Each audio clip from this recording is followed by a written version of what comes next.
Missed an episode of your favorite podcast? Choose from over a decade of content in our archives, not just the latest episode. All free at GCNlive.com.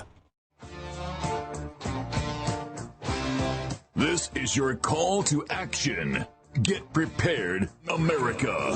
Economy, survival, energy, disasters. This is USAPrepares.com. Informative radio, educational radio. Interact now by emailing instructor@USAPrepares.com or text at 434-390-7953. Class, please take your seats. Now, your instructor, Vincent Finelli. Everyone all set, cocked, locked, blissed?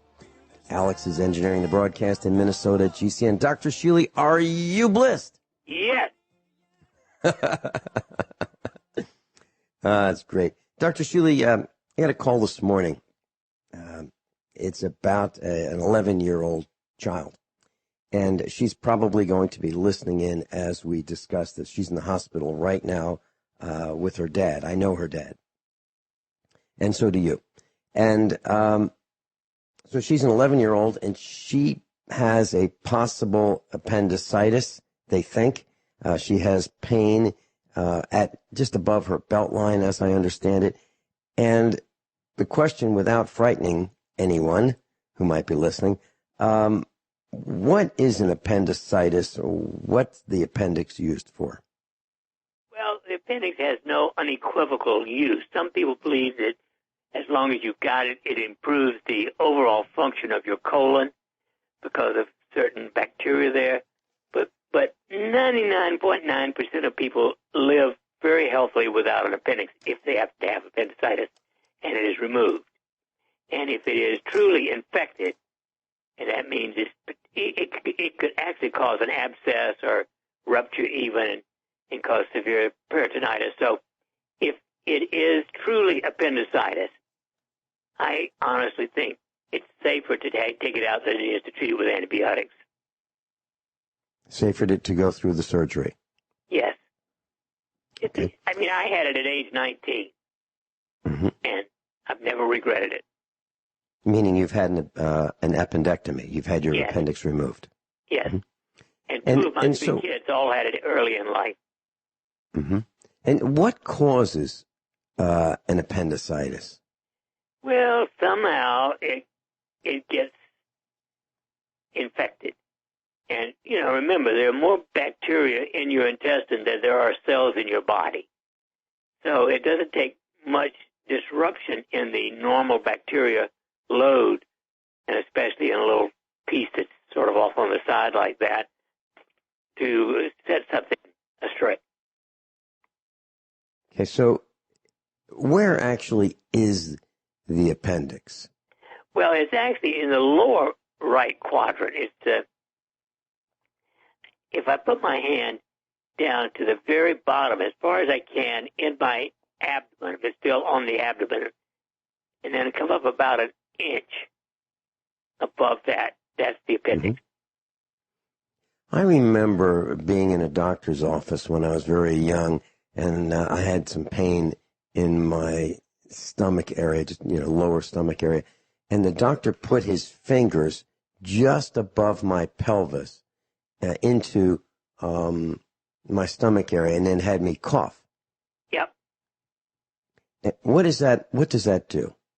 Well, when you cough, it's going to, cause more stress against the appendix in that area.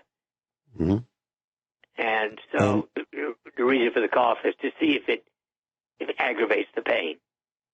Okay, so if you put your fingers there and you cough like, and it hurts more, that would be an indication that maybe we should do more investigation? Yes. Now, if the white blood count is above 10,000, that almost certainly confirms appendicitis. White blood count greater than 10K.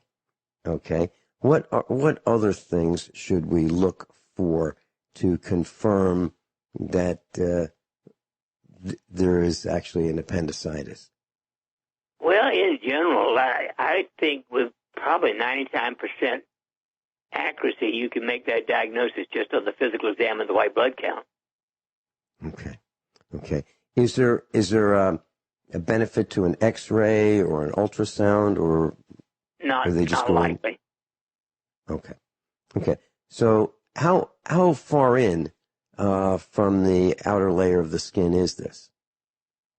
Oh, I would say 2 to 3 inches. Okay. Are there many risks associated with this kind of thing? I know it was common when I was a child. Well, the risk is always a minimal risk of anesthesia itself, and there's a minimum risk of an infection from the wound itself. But the actual, complications are probably well under the 1 or 2% at the most. Okay. When we discuss supplements for health, is there a supplement that could be taken that, let's say this is on the edge of, well, maybe surgery, maybe not, well, it's a toss-up. Is there a supplement that would help improve the odds of not having surgery, keeping the appendix? Well, not to take internally, but a castor oil pack. That is a cloth soaked in castor oil and a heating pad over that part of the belly might well help. Okay. And how does one do that? Because they're listening right now. Okay. In this case, you don't need a terribly big one. I would say a washcloth would be more than adequate in size. Soak it in castor oil and place it right in that lower quadrant of the lower fourth of the abdomen on the right side. Then put a piece of plastic over it and a towel and then a heating pad for an hour.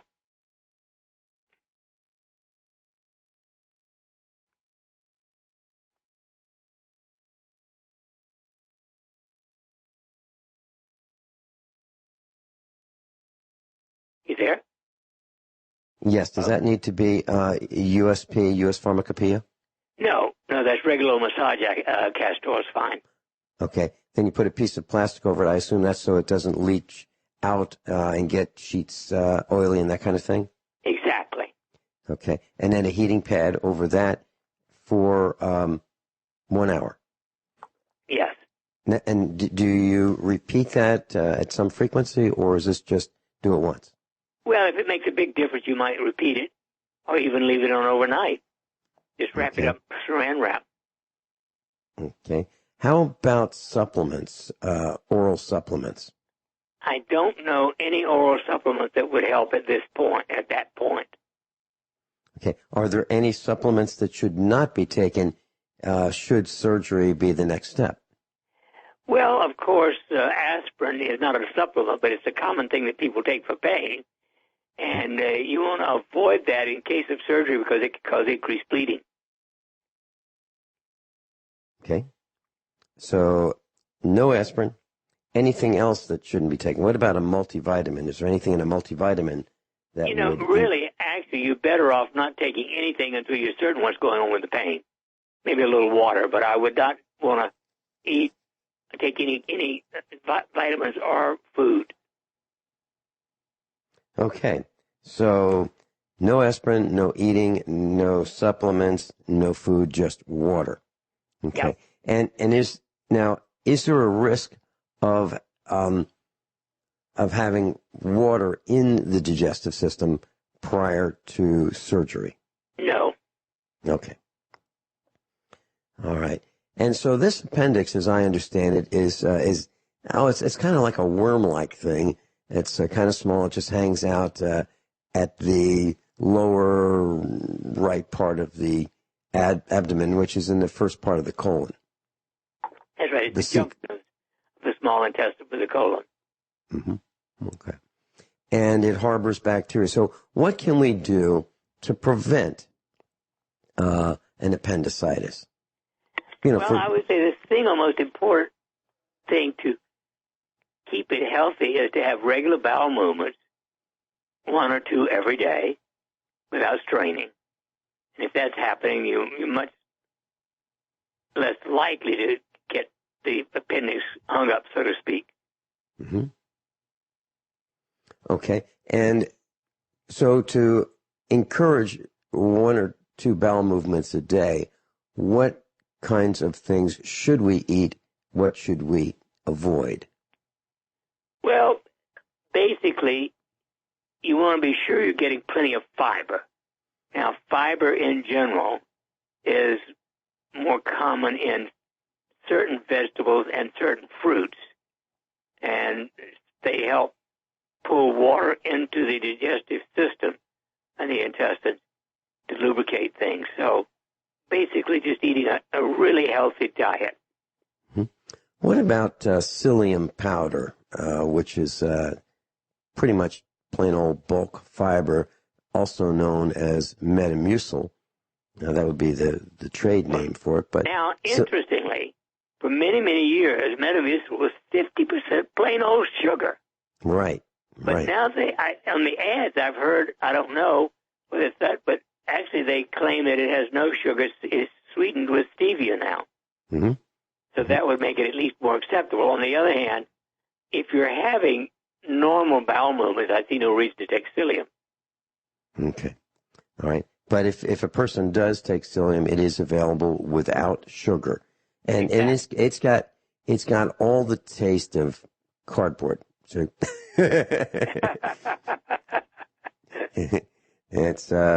it's not pleasant, but it's palatable. Okay. So is there any food that we should avoid if we want to lower our chances of an appendicitis? And I'm thinking what's coming to my mind is what people used to call as, that would bind you up, if you eat that food, like cheese or rice. Well, again, remember, 80% of your food, 80% of what you eat should be fruits and vegetables. Yeah, that's if you it's don't not do happening that, in you're most. going to have trouble. But it's not happening in most places, right? Most people are not eating 80% of their diet as fruits and vegetables.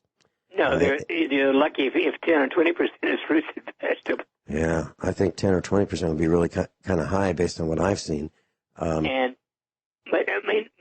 Vince, I start every day with 15 servings of fruits and vegetables. Mm-hmm. And they're all a powdered thing. Mm-hmm. But still, I'm getting the equivalent of 15 servings of fruits and vegetables to start my day.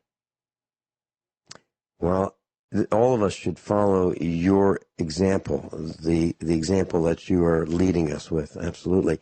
Dr. Shealy, what was coming to my mind when you said a normal bowel movement, I was thinking about all these insecticides and pesticides and preservatives that are in our food, whether we like it or not. Not that we want it to be there, it's just there.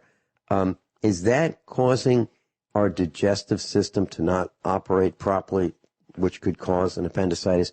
I'm talking about... yes. Roundup is, and other similar poisons are terrible for your entire digestive system, but so is fluoride. Okay. So, no city gin, or also known as tap water, from the municipality. And when we come back, can we talk about does an appendicitis pose different concerns based on our age? We'll be right back with Dr. Norman Shealy, medical doctor. Class, Dr. Norman Shealy's with us, and we're talking about the appendix. And one question we have, Dr. Shealy, is when a person is younger, very young, let's say, 4, 5, 6, then maybe 10, 11, 12, then 20, 30, and then older than that, are there differences in concern with the... I would say the greatest, one of the greatest risks would be those under the age of 8. They're more fragile in relation to anesthesia and stuff like that, and not accustomed to this kind of interruption, if you will, in their life. And, of course, as you get older, then it depends. If you're healthy, no. But if you already got any other disease, heart disease, diabetes, whatever, then you're going to be at a greater risk to have an appendectomy. Okay. What are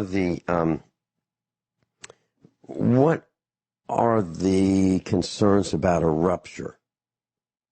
But that's serious, and that could cause an infection of the entire intestinal system called peritonitis, and that carries a high risk of, life. Okay, so what do we do if there is a rupture? Well, you need immediate surgery and antibiotics. That there is a place for antibiotics, and that would certainly be one of them. Okay. All right. Is there anything else that you'd like to share with us that a father and a mother should think about when they're facing this situation with a child who is in the hospital? I think the most important thing is to be at peace, to be calm, and not let the child feel your obvious concerns. Mm-hmm. Because that just makes it worse for the child. Okay. All right. Very good. Alex was asking me this morning, Alex is our engineer today, and he's all excited about natural ways to boost our immune system. What are your thoughts about that, Dr. Shealy? Well, there are lots of those. Obviously, the basics are a good multivitamin. All adults should be on a minimum of 25 milligrams of all the B complex. All adults would do well to take Dr. Shealy's youth formula because that gives you plenty of vitamin C complemented and enhanced with MSM. And all adults should take some astaxanthin, the strongest form of vitamin A. And, of course, all people after age 2 should be on increased amounts of vitamin D3. Those are the absolute basics. Okay. Then, of course, and I was telling Alex before the broadcast started, I asked him if he had any medical questions that he'd like answered. And he said, would you ask Dr. Shealy about natural ways to boost the immune system? His parents are interested in it. He's interested in it. So 25 milligrams per day of vitamin B complex, astaxanthin, which is vitamin A. How much is the daily dose of that, Dr. Shealy? The average person who doesn't have any other problems, 10 milligrams is probably enough. 10 milligrams per day, okay. And then D3, vitamin D3. Now, in children under the age of, 15 to 18, 50,000 units once a month. And after age 18, or when you're sort of more or less adult size and weight, then 50,000 once a week, or if you're under that, like under 140 pounds, 50,000 units every 10 days. Okay, let's see, I've got this. So if a person is under 15 to 18 years old, 50,000 units once a week. Now, that doesn't mean... once a month. Once a month. Now, that's not a toddler, is it, Dr. Shealy? Not a what? Not a toddler, like a 2-year-old. Oh, no. There, I would stick with just the, 2 to 400. Okay. And then over 18, a full-size adult, 50,000 once a week, and less than 150 pounds, that was... less than 140, yeah. Okay, less than 140. And what was that again? In order to make it simple, I say the 1st, 10th, and 20th of every month. That's the easiest way to remember every 10 days. Okay, every 10 days. Okay, we'll be right back with Dr. Norm Shealy, and we'll talk more about vitamins, supplements, vitamin C, and natural ways to boost your immune system. We'll be right back. Class, Dr. Shealy's with us. And at the bottom of the hour news, we heard the report that some police officers were asked to leave a Starbucks in Arizona, Tempe, Arizona, Tempe. Well, what the news report didn't say was exactly what happened.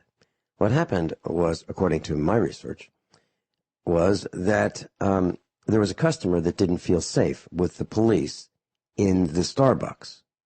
So the customer told the employee at Starbucks, the employee asked the police to leave because the customer didn't feel safe. Now here's the rest of the story.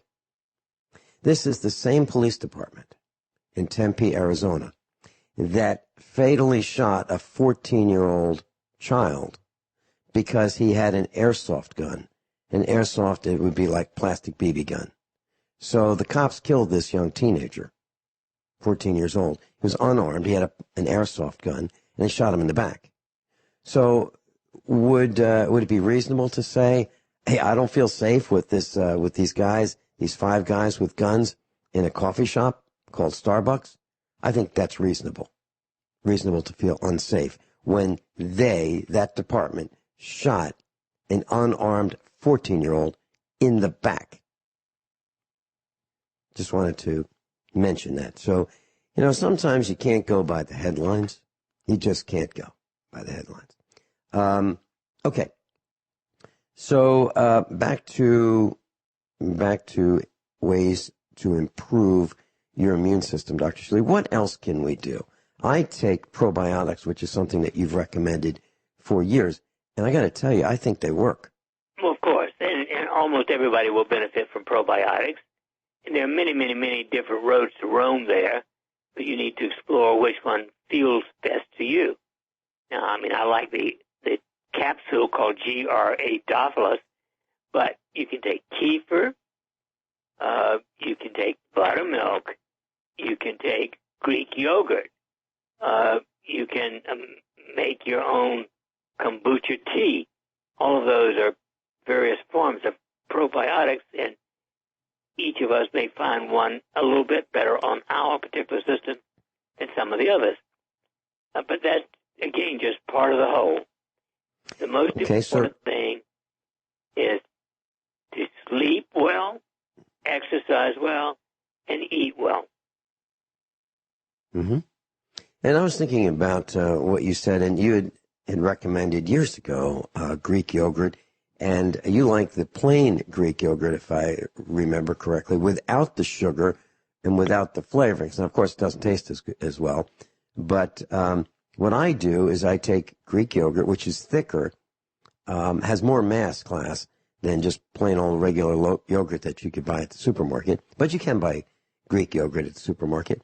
And what I do is I'll take a clean spoon out of the utensil drawer, and I will scoop out 1 tablespoon multiple times per day and eat that. And I eat it in between meals. Is that the time to do it, Dr. Shealy, or is it better to eat with meals? We're all unique, Vince, and I would say it depends on your lifestyle and whether or not it's even possible. Mm-hmm. You live and work at home, so it's easier for you to do that than it is for people who work in an office. Mm-hmm. Right. I wonder, Dr. Shealy, if people who live and work at home have a better potential for living longer than people who work at a job. Now, there are advantages of working at a job. You get to, talk to other people more. You get, other points of view. And then you get the stress that comes with it because, a lot of them are jerks, right? But do you think people live longer who work from home because they're not exposed to the pollution of the city, for example? If they live in the countryside, if they are less exposed to the office magnetic waves, the electromagnetic waves of the Wi-Fi and all the cell phones of all the other employees, and the construction of the building that, where they'd be working, as compared to if they built their own home, they could make sure that they wired it, with conduit rather than unshielded cables. But, interestingly, 20% of Americans work from home frequently. And 80 to 90% of workers would like to work at home at least 2 or 3 days a week. I love working from home. I really do. I get up in the morning, do some farm chores, race into the studio, do a couple-hour broadcast, jump on the tractor, or go out in the automotive shop, or go out in the fields and check the fields and the cows, hop in the either the Jeep or a motorcycle or a four-wheeler and, go across the fields and check the fence. And, the family works together. It's really kind of nice. It really is. And we're left alone for the most part. No intervention from people who want to tell us how to do it, meaning, the authorities. It's really kind of nice. I recommend it. I really like this lifestyle. For me. But then again, I don't need to be entertained. Whereas, Dr. Shealy, when I look at people who live in the city, they're looking for things to do. They don't have a lawn to mow. They don't have a garden to tend, for the most part. People who live in apartments or have small yards, they can mow the yard in, 15 minutes. It takes me longer than that to set up the equipment to mow. It might take me an hour to set up all the equipment, to grease it and check the oil and all the fluids. But I still wouldn't trade it. I think it's a great lifestyle. Do you recommend the farm lifestyle, Dr. Shealy, for longevity and outlook and overall body condition? Well, if you're smart enough to avoid pesticides and herbicides, yes. Yeah, I know. I knew a few farmers who weren't, and they're no longer with us. They thought that having a nice clean fence line because they could spray Roundup, and boy, that stuff really works. It kills those weeds and grass, and the fence looks beautiful. You look at our fence, and you'd say, "Wow, we live in Appalachia," and it looks terrible. But we don't use those products on our farm. Dr. Shealy, one of the things that Alex asked me about was krill oil. What are your thoughts on krill oil as a supplement? Apparently it is somewhat better than plain old fish oil. Mm-hmm. As far as its, major antioxidant benefits. Okay. When you say fish oil, are we talking about cod liver oil? No, fish oil is that's a totally different thing. Fish oil that I'm talking about is mostly salmon oil. Okay. And it is the best source of omega-3s. Unless, of course, you live here and you can get Monster emu oil capsules. And I switched to those a year or so ago so that I know that they don't have added mercury. Because fish oil, salmon oil, unfortunately, has a lot of mercury in it, potentially. When I was growing up, I used to listen to the radio with my mom, and there was a guy, I remember his name, I'm talking about from the 60s and the 70s. His name was Dale Alexander. And Dale Alexander proclaimed that he was the cod, C-O-D, father. And he recommended cod liver oil every day. And so my mom took it, I took it. We had some chickens with rheumatoid arthritis, and we gave it to them, and, they couldn't walk. And then miraculously, with some cod liver oil, a week later, they were able to get around. So, and ducks, we saw this. And he said years ago that it will make your skin younger or keep it younger. Do you think there's any evidence? Because I've been doing it since I was 11. My biggest concern with cod liver oil is vitamin A. The normal plain old fish liver oil, if you will, contains vitamin A in its basic vitamin A form. And if you take more than 10,000 units, even 10,000 units every day of your life of cod liver oil, you can get toxic. It can actually damage your brain.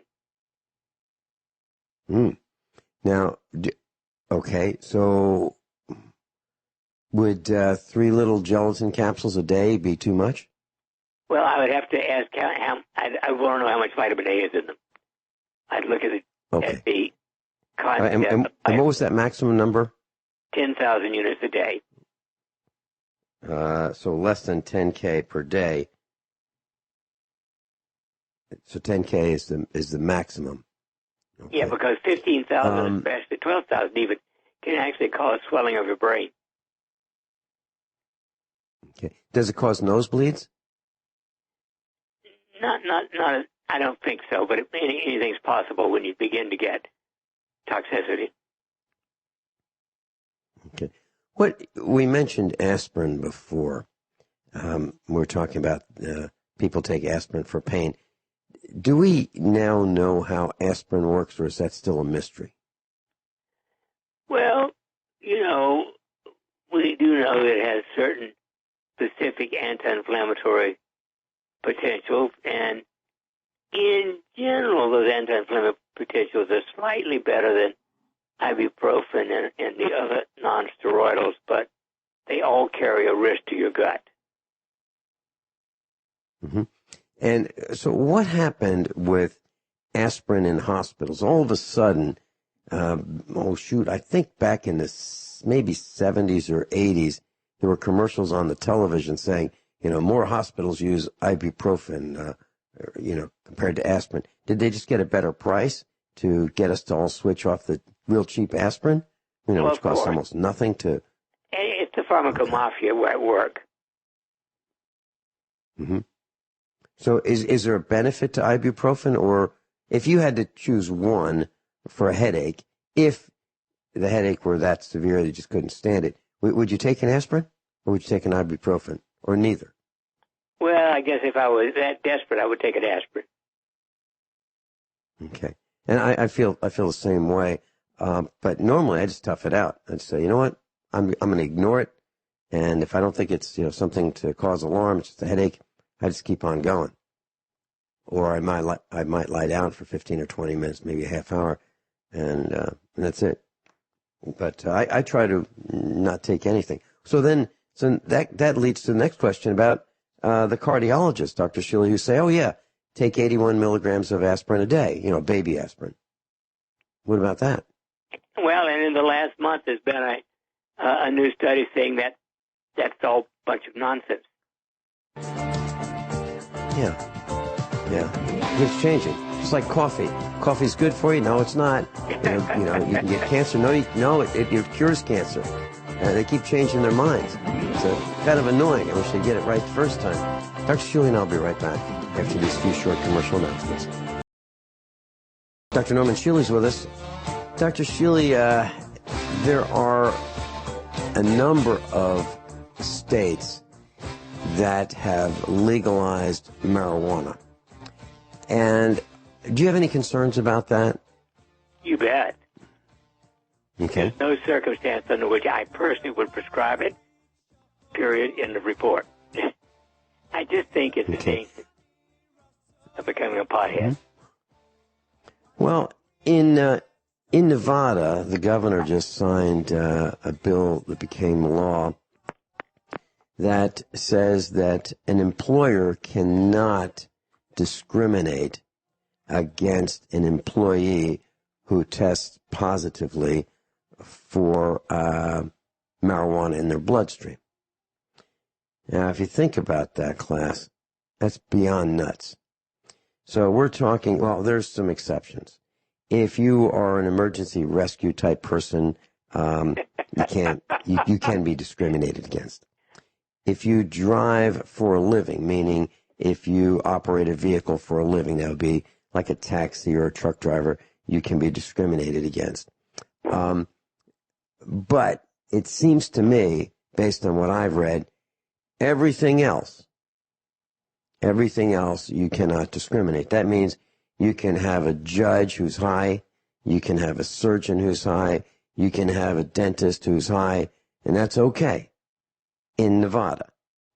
Well, I mean, after all, what other state has legal prostitution? Yeah.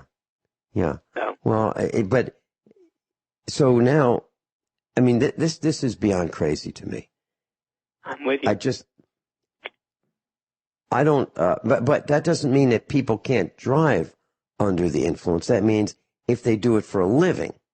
So now, we have people going to the store who are, under the influence at some point. We've got engineers. We've got factory workers, maybe the 3 factory workers that are left. People on power poles. People who are advising us what to do, preparing our taxes. This is absolutely crazy. Absolutely crazy. The more I learn, boy, the race to the bottom. And from what I've learned, smoking marijuana doubles the risk of women giving birth to their babies prematurely. Oh, yeah. Doubles the risk. And I've got to wonder, is the use of cannabis by mom or dad, or mom and dad, is that carried to the newborn so that they are predisposed to being a pothead later on? Do you think there's any link there, Dr. Shealy? Probably. But, of course, they're going to grow up with it as well. So who knows whether it was before they were born or after they were born that gave the influence. Mm-hmm. Yeah, so what you're talking about is if the parents smoke dope in the house, it will appear to be common and normal, and so why shouldn't the children feel that that's normal? Because, heck, mom and dad do it. Which, it seems to me that it's a waste of money, it's a waste of time, it's a waste of life, because the person's not here on Earth when this is happening. They're like a little remote from Earth, aren't they?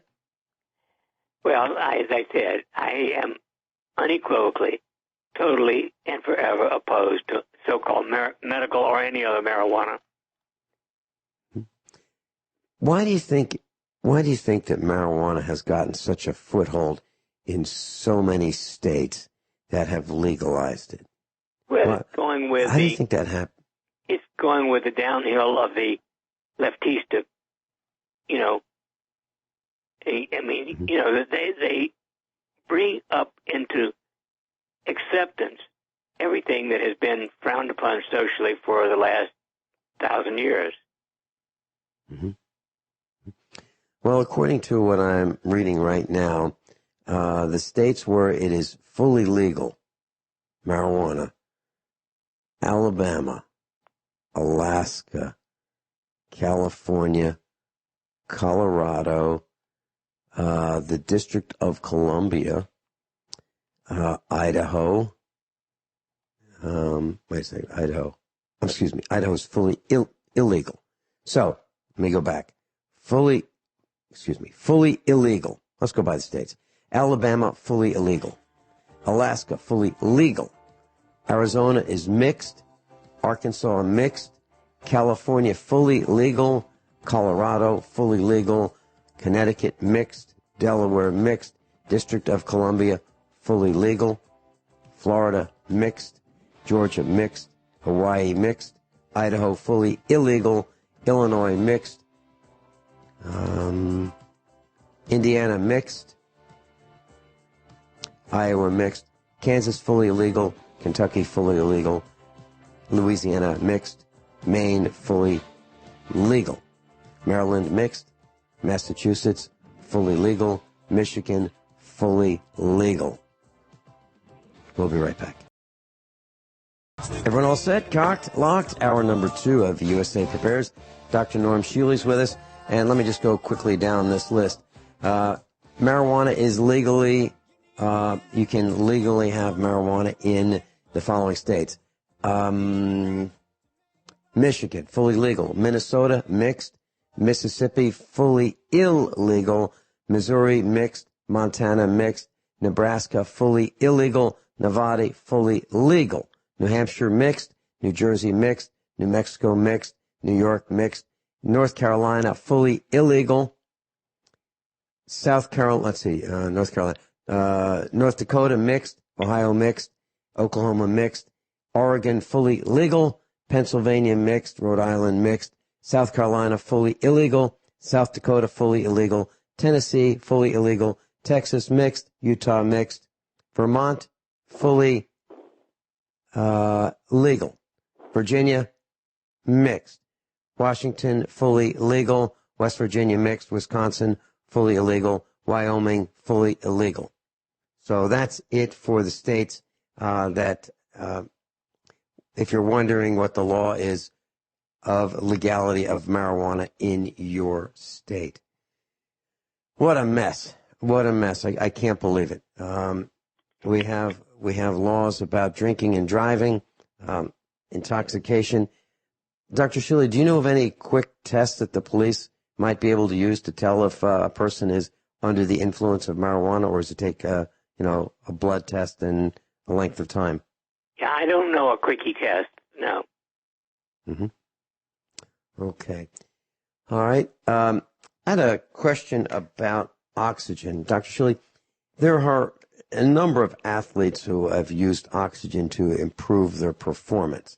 And when someone goes to the hospital, lots of times they're connected to breathing oxygen. What actually does oxygen do for the body when you're in the hospital? Well, ordinarily, you should have about 98% saturation of your blood with oxygen. When it gets as low as 93 or 94%, your whole body is, well, not quite as bad as on the marijuana, but it's suffering. It's not functioning at optimal performance. So increasing the oxygen saturation of your blood can improve metabolism in every cell and every organ in your body. Okay. So if someone is suffering a disease, generally speaking, would they tend to improve that condition, whatever it might be, by the inhalation of oxygen at some level? Probably, yes. Okay. What about in a hospital? I've seen this over the years. They will put for someone who is not in a really serious condition, they'll put this thing in their nose.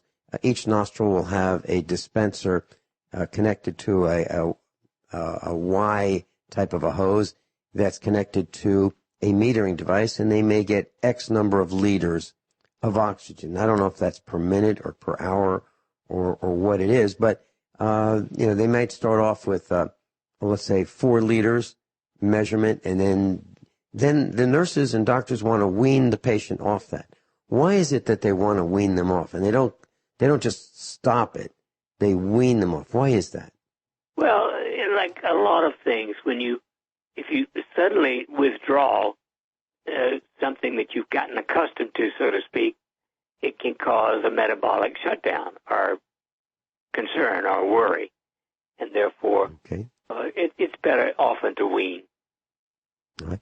And what about, let's say a person had a phone booth. I don't have one, but I'm thinking about a box the size of a phone booth. The old-fashioned phone booths that we used to have in the, 30s, 40s, 50s, 60s, 70s, 80s. And you can close the door. Let's say the phone booth was pretty much a sealed box, but about that size. What would happen if someone pumped oxygen into that phone booth? Would it, let's say, an hour or two a day, would that be something that would help them, hurt them? What are your thoughts? Well, it's a lot cheaper, I think, to get a machine that puts out 100% oxygen. And you can get those mechanical devices. I actually, in fact, I got to find a way of getting rid of 2 95% producers because I now have a 100% producer. And we might know someone who would like to get one of those from you. So, well, let me know because I'd be happy to take it off my hands. Okay. Well, hold on to I think I know 2 people. So, all right. Is there a risk of too much oxygen, Dr. Shealy? So if you were inhaling it, does it damage cells? Overconcentration of oxygen? Not that I know of. Okay. So there's no burning of tissue that might happen? No. Okay. Do you have a feel for if someone wanted to, let's say you wanted to dream, okay? Let's say you wanted to lie down and dream and meditate and think. Would oxygen be of help? Probably not a big difference under normal circumstances. Okay. And I was wondering about, like a race car. So if you have a race car with a race engine and you just you put a lot of fuel into it, extra fuel. That engine doesn't last as long. I mean, it makes more horsepower for a short time, or it could make more horsepower or less horsepower for a longer time. And I'm wondering if oxygen would tend to wear us out more quickly. Does it do that, or is there no concern there? Not that we know about. Okay. Very good.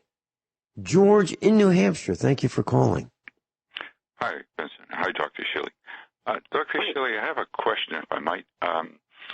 When you were talking about, like, marijuana, which I'm against myself, and I know it's a derivative of a plant that's in the loco weed family that cattle used to eat, and they said they would go quite crazy.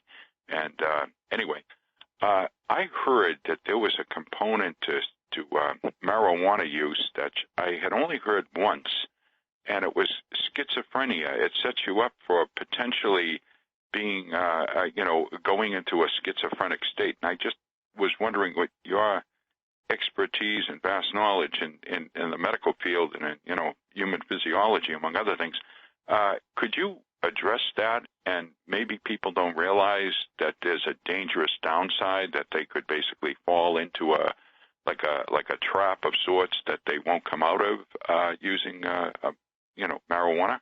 Well, you've raised an exquisitely interesting and important point, George. Everybody is different. We all have our tolerances and intolerances, and our abilities and non-abilities.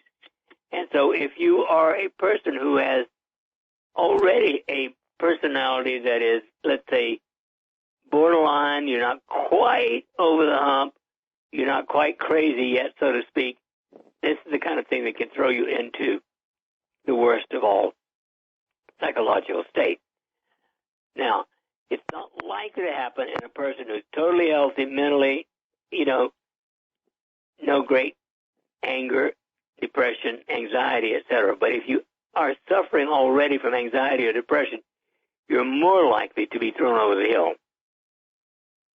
That would also bespeak a lot of people who use drugs and did things in their lives that you reach a point of no return. And exactly. I've seen people where I don't think that they realized that when they were embracing a lot of these new age, or want of a better word, just modern lifestyle cherishes that we were warned against for thousands of years, in religious rules and certain barriers that were put up, that I think they crossed over and they basically, maybe spiritually, fell off the edge of a flat world, so to speak. And they didn't realize when they were going through these doors that they were finally going to reach that place, like in the Louis Stevenson novel Kidnap, where he's purposely meant to go through a door that just opens up on a wall face that's many stories high, and he falls to his death, even if it's a spiritual death. You're absolutely right on. Of course, there is a drug that is even worse than marijuana, and it's called ayahuasca, which is illegal in the United States, except in one Native American tribe where it's a sacrament of the church in Arizona. But ayahuasca commonly puts people into, at least temporarily, a psychotic state of mind. And, I am to like my mind, and I don't want to take any chances with it. One other thing I'll say, and then I'll sign off, because I know you gentlemen have, a lot of ground to cover, and I appreciate this opportunity, is that you answered a question for me in the last hour, that I had read accounts of Arctic explorers in the olden times, that when they would be trying to reach the North Pole, when food stocks would go low, they'd hunt, and invariably they'd end up like killing a polar bear. And then what happened, they had an account of one of the early expeditions that after they ate the liver of a polar bear, I guess there was such concentrated dosages of vitamin A that it killed them. Yeah. And you answered the riddle of that. I had a sense of it, but you flushed it out. And I wanted to thank you, Dr. Shealy. And well, you're Vincent. most welcome, George. You're very right. I would not. I think I'd rather die of natural causes than A poisoning. Well, hey, all right. On that note, gentlemen, I appreciate you both. And like I said, I realized that when both of you were not allowed to continue in the group that you began, I think it's something like Ronald Reagan said. I didn't leave the party left me, and Yeah. I hate to say it. I think it's a testimonial being kicked out of such a place, if you know what I mean. It was a compliment, whether they meant it that way. That's another story, right? Well, all right, gentlemen. And I'm thankful. I'm actually thankful for the time that was returned to me that I could have wasted. So I've got that time to work on the farm and do other things. And I'm so glad. I really am. I'm glad they showed me the door. And I really mean that. I well, you really don't want to mean waste that. your time with idiots. Right. George, while you're still with us, I'd like to ask Dr. Shealy this question because I have a feeling you'd like to know the answers as well as I. Dr. Shealy, I have heard people say, if you have a heart problem, eat the heart of an animal, like a beef heart. If you have a liver problem, eat the liver. Is there any truth to that? I don't think there's any evidence to support either of those. Okay. George, do you have anything else? Well, I'll just say, remember how they said many primitive tribes, when they'd overcome an enemy, they'd eat a particular organ so that they would gain courage? I think it's like a superstition, perhaps carried over like that. Yep, I agree. Thank you so much. Dr. Norm Shealy's with us. Dr. Shealy, just as an aside, this really isn't about medicine, but this is really, really pretty frightening. The Indiana Solicitor General, a guy named Thomas Fisher, argued in the Indiana Supreme Court last week that it would be constitutional for the state of Indiana to seize any and every car that exceeded the speed limit. So there was a guy, it was brought to light because of a guy by the name of Tyson Timbs, Timbs. He had a Land Rover. It was worth $42,000, and he was convicted of a drug felony. So they took his car. And he argued that this is excessive. A $42,000 vehicle was confiscated by the state. And the state says, here's what the state says. Indiana has resorted to an increasingly dangerous view of governmental power over the years. It has been fighting to keep Tim's car. In the state's view, it can be constitutionally in the state's view, it can constitutionally forfeit a Bugatti, which is a car, that goes 5 miles an hour over the speed limit. And the state insists that it can take any property from any person who has ever struggled with drug addiction. That's a pretty scary thing, Dr. Shealy, when we're talking about the state stealing people's property because of drug addiction. Well, it's what I would call an abuse of government power. Absolutely. And I know that you are working with drug addicts to get them to kick the habit and to recover from their drug addiction. How's that going? Well, the project we did is now almost 17 months, and these 10 people are wonderfully free of cravings, etc. The interesting thing is I sent a letter with a copy of the paper, which is to be published soon, to the Director of Corrections of Missouri, Arkansas, and Kansas. I haven't even heard from Arkansas or Kansas. The letter from Missouri was, we're not interested in anything but drugs. That kind of sounds like what the Springfield police said about your burglary. Well, yeah. I'm not impressed with government. So the government corporation is not interested in working with drug addicts to keep them from committing crimes? They're not interested? They just want to use something that has a 17% success rate. Drug withdrawal in the most expensive and longest programs in the country has an average success rate of 17%. When you got that response, was that a response from anybody who was had any position of authority, any position of rank? It was a delegate under the head of the Department of Corrections. But still, obviously, my suspicion is just shows how unimportant she thinks it is. It is a she. Yeah. I wanted to get some copies of the Missouri State Constitution class. I suggest that you contact your alleged representatives and ask them for one or more copies of your state's Constitution. It's free. You've paid for it, and it's available, but you can get it right from your alleged representative. You contact them, as I did. And when we had our expo, I asked them for a case of 50 of them because I wanted to distribute them for free to the attendees of the Get Prepared Expo.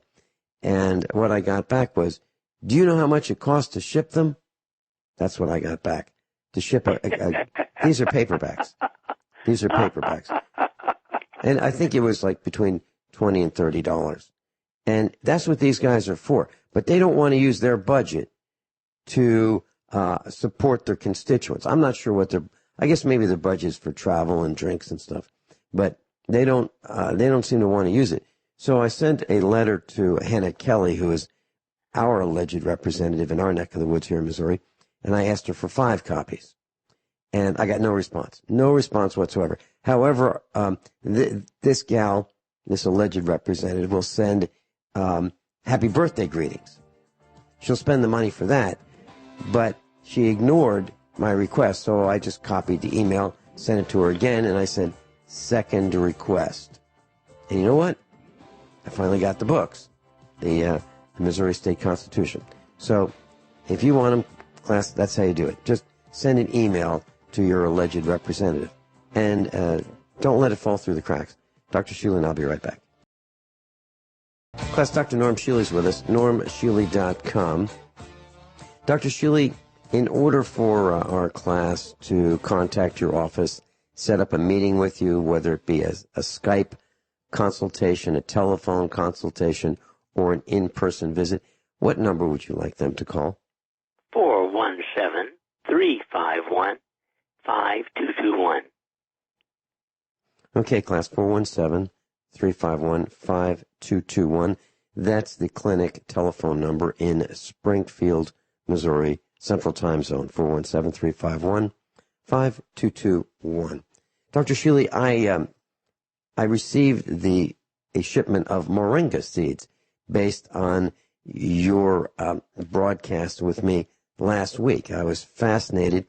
I ordered 2 or 3 saplings. I have not received them yet, but I did get the seeds, and I wanted to bring some to you. I'm going to be heading towards Springfield today. Would it be okay if I drop them off at your office? Yeah. Can you imagine me saying no? Okay. Well, I don't know if they're going to grow because I got a couple out. I love gardening. Yeah. Well, I read about it, and what I've done is I found a flat tray, and it's a plastic tray. Let's say if you took an 8.5 by 11 sheet of paper, folded it in half, it's about that big, has a clear plastic cover. I took some paper towels, clean paper towels, soaked them in filtered water, and then put the seeds in the middle. And I just set them aside. I'm going to check them for moisture, every day. And that's how I'm hoping to get them to sprout. Once they sprout, I'm going to plant them. That's one way. I guess the other way is just put them in moist starting pots. Either way, I think will work. But yeah, I'll drop them off. So if I get stopped by the police and they say, what kind of drug do I have in this little baggie? Will you please tell them it's moringa. We talked about this? Yeah. Yes. Yeah. Okay, so I have an awful story to tell you, and this I've read, and one of our instructors, Rich Scheben, told me about this, and I did the research, and he's absolutely right. There was this gal, a juvenile from San Antonio, Texas, and she went into a Lufkin, Texas Walmart, and she was videoed taking the lids off of Bluebell ice cream, licking the ice cream, and putting the lid back on and putting it back in the freezer. Now, in my opinion, she should be caned in public square. At least. And then, so she is of the opinion that it shouldn't be called Bluebell, B-L-U-E, space B-E-L-L ice cream. It should be called Flu, F-L-U, Bell ice cream, because she was a little sick physically. Not only mentally, but physically when she did this. So this video went viral. It inspired copycats, and that I guess that was a craze. Dr. Shealy, I know we need to be vigilant, but this is disgusting. It could sink the Bluebell ice cream company because of this girl's stupidity. Because I got to tell you, I'm not going to be buying any Bluebell because I don't know, and I don't know if it's a target for Bluebell, but she should be responsible for paying for the losses of revenue from ice cream. But it's not just that. What about stupid people doing this to other products? Is there anything that we can do to protect ourselves other than, check the seals, make sure that products are sealed? But is it the immune system? Just keep working on our immune system? What are your suggestions? Because this is nuts. People have lost it. They become full-on crazy, in my opinion. Well, you may remember some years ago when plain old Tylenol, the greatest placebo in the world, was off the market for a weekend because they had cyanide in it.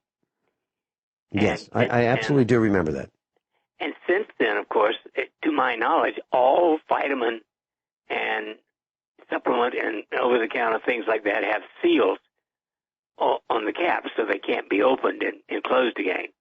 But I don't know how you would do that on ice cream cartons.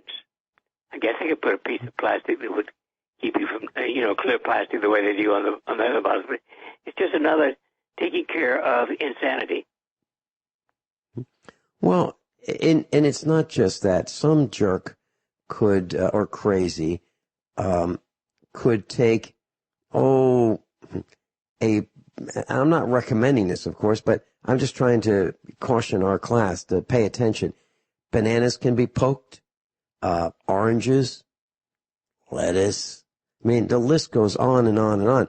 Who actually looks at a bag of lettuce or a head of lettuce to see if it has been damaged? Who looks at that?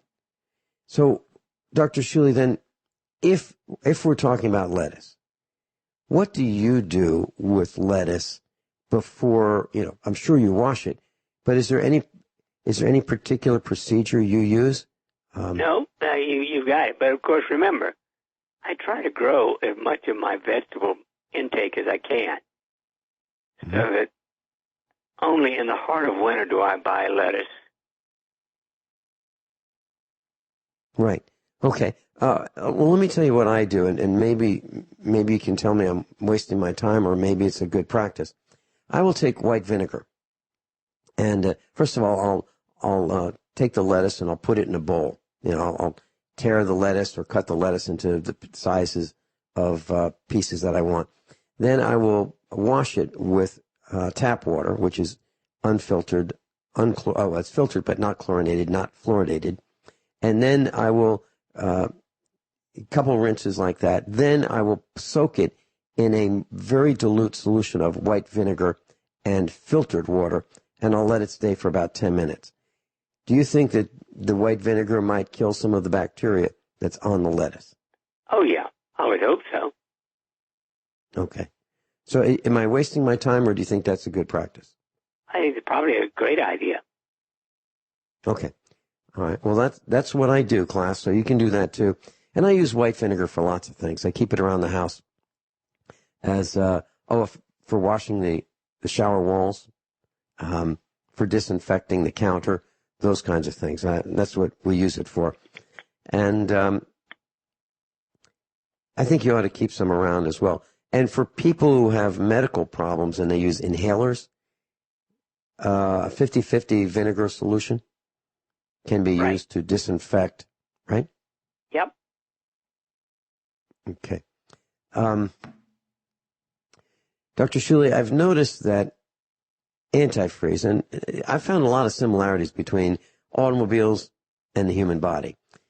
And antifreeze for cars is available in the European formula, then there's the universal yellow formula, then there's a G05 yellow formula, then there's the green older car formula, which is ethylene glycol, then there's the Asian pink formula, but the pHs are different. And some of them are acidic, some of them are basic, some of them have silicates in it, some don't. But what I found out was that radiators, when people who don't know what they're doing put the wrong antifreeze in a vehicle, the radiators become eaten and destroyed and leak. So what I'm wondering now is about pH of what we eat in our bodies. Can we cause damage to the equivalent of our radiators, our gut, our stomach, our whatever, by having the wrong pH foods? I'm sure you could, yeah. It never occurred to me to go sampling around the world supplies of antifreeze. Well, no, what I'm saying is if we eat foods that are the wrong pH, can we damage our bodies? Oh, yeah. In fact, most people damage their bodies because they don't eat enough fruits and vegetables. The average person has a pH below 7 in the saliva, and that is highly unhealthy. All right. So let's test saliva. How do we do that, Dr. Shealy? Well, you get some plain old pH paper. Buy it at any health food store or pharmacy, and you just check your saliva. And if it's below 7, you are acid. Okay. If it's below 7, you're acid, and your body does better when it. 7.4, but it ought to be at least 7.2 or above. Okay. So 7.2 or above is ideal? Yep. Okay. So what about people who consume vinegar? Okay. Vinegar is acidic. Some people like oil, extra virgin olive oil, and maybe some red wine vinegar or apple cider vinegar and a little bit of salt and pepper. That's what my grandmother used to do. And that would be a salad. Lettuce, tomatoes, and extra virgin olive oil and a vinegar. Toss it. Now, is the vinegar, which is acidic, is that harmful or is that beneficial, and why? Well, it appears to be useful. Now, I have to say I don't do it because I don't feel I need it. But if it's vinegar, it's acid. The pH of white vinegar, for instance, is 2.5. That's how acid it is. It's pretty acidic. Yeah. The scale is from 0 to 14 class, and 7 is in the middle. So 7 would be neutral. And if you had absolute water, it would be a pH of 7.0. Above that, higher than 7, would be basic. Lower than that would be acid. So that's how the pH scale works. So, Dr. Shealy, Thomas Jefferson is our dog. He's an English Mastiff. He's a pretty big boy. And he smelled like musty. And the veterinarian said, just add a little vinegar to his water. And you know what? About a week, 10 days later, I'm not talking about a strong concentration, because if it's too strong, you wouldn't drink it. But just maybe a half an ounce in a great big bowl of water. What I'm talking about is a bowl half the size of a spaghetti pot. That's what he drinks, like 50 times a day. A little bit of vinegar in there, and it cleared it right up. Can doing the same thing work for a person who has a yeast infection? Certainly worth considering. Mm-hmm. Mm-hmm. Okay. Are there any risks with consuming, a half an ounce of vinegar for a person over a day? Well, if you put it in 8 ounces of water, no, I wouldn't drink it plain. Okay. Dozens of pet owners, according to this article I was reading on the Daily Mail, have contracted salmonella, and they've gotten it from their dog treats. So they bought these dog treats, which are really pig ears. And there are 45 cases in 13 states, according to the CDC. 12 of these 45 people were hospitalized because they came in contact with pig ears that had salmonella. And these are dog treats. So the dogs would kind of chew on them and chew on them and chew on them. And there's no information whether the people ate them or what, but I imagine that. But I imagine what happened was the dogs dropped them, the people picked them up. I really like the way we have fewer commercials here at USA Prepares, more talk time. Dr. Shealy, so what happened is 45 pet owners in 13 states have caught salmonella from these pig ear dog treats. And it doesn't really say this, but I have a feeling that the dogs chew them, they get kind of gooey, and they chew on them for a while, and they put them down and chew on them for a while, and the owners pick the treats up and get the gooey saliva plus whatever's on these pig ears on their hands. They might rub their nose, somehow ingest it or handle food. Next thing you know, they have this salmonella infection, and so far Iowa, where is it? Well, okay. So Iowa had 12 cases, then Michigan was 7, New York had 6, and then the rest of the states, California, Illinois, Indiana, Kansas, Massachusetts, Missouri, North Dakota, Pennsylvania, South Dakota, and Wisconsin had the rest. So it is, it's covered maybe a third of the United States in terms of area. Dr. Shealy, what are your thoughts about preventing us from getting salmonella poisoning? What do we do? Well, I mean, obviously you wash your hands frequently with soap and water or the alcohol wipe things. But, I mean, I wouldn't buy those pig ears for my dogs. I think they sound too contaminated to me to start with. Mm-hmm. Yeah, pigs are pretty dirty animals. They wallow around in slop and in their own poop, and they're factory farms for pigs. So, yeah, I absolutely agree with that. Ozone, Dr. Shealy. Is ozone something that would be good for us to be adding to our environment or not? For example, at the farm I've had for, very long time, about decades, an ozone generator. It's a cylindrical device. It's got kind of like a Brillo pad, except it's bronze instead of steel. And ozone is emitted from this when it releases ions into the air. Is that something that is dangerous to breathe, or no. Is it okay? We actually have ozone treatments here, orally in the ears, etc. And I love the smell of ozone. I think it's one of the best smells in the world.